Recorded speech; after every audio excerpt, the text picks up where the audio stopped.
There seems to be a lot of overlap between people who are in software and people who are in music. Like, I went to engineering school, but almost every person who was in the music program was an engineer. We had very few music majors, and so a lot of people that I know who are in tech also either studied music, not maybe at your level, but they played music in high school, maybe they played music in college, or they keep playing. Do you think that there's like, I mean, I hear people talk about it, but I've never actually heard an explanation for why that is. And the only thing I can think of is like music is another language, programming is another language, and so maybe if you get good at one, it kind of trains your brain to think about languages. And I don't speak a foreign language. You speak at least two that I know of besides that, but I don't know. I feel like there's an overlap there in terms of languages, and we even use the same words to talk about it. We talk about like when we speak in phrases. When we play music, we play in phrases. Like, Yeah, maybe. So I mean that sounds plausible. But I also think is that the structure of music, how certain things are structured, are very similar as in software. There's just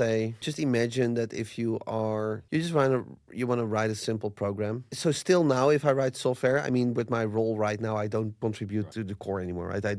We have people that are like way better than me at that. But secondly, I just don't have time for that. But I do still write like a lot of software because I want to try something out, or if I just need to do something. you still tinker. Yeah, sure. And every new Weaviate release, I always try it out, or I try the new features just to play around with it. And but then when I have an idea, so I have the concept in my mind, and then I kind of know, oh yeah, I'm gonna capture this in a function. I need to have that. Oh, just look at a little bit of documentation. Oh yeah, and I have the solution. That how that clicks together is very similar. That if I see a G minor 7, a C7, and then based on the melody, I know it will resolve to an F major 7 or an F minor 7. You see the patterns. You see those patterns. And that way of working in the brain is very similar to me, at least. So, hey, you also mentioned the TEDx talk that I gave, which is about the language philosophy plays a role in that, which is like a hobby of mine, I guess, analytical philosophy. And in my brain, that works very similar as writing software or writing music.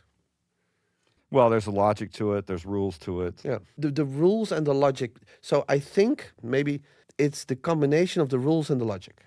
It's pure logic, and that's within a set of given rules. And I like that. I just like that in my life as well, right? So, for example, I travel a lot, and so if I go to New York, I know exactly where I'm gonna have my espresso. I know exactly where I'm gonna eat the first night.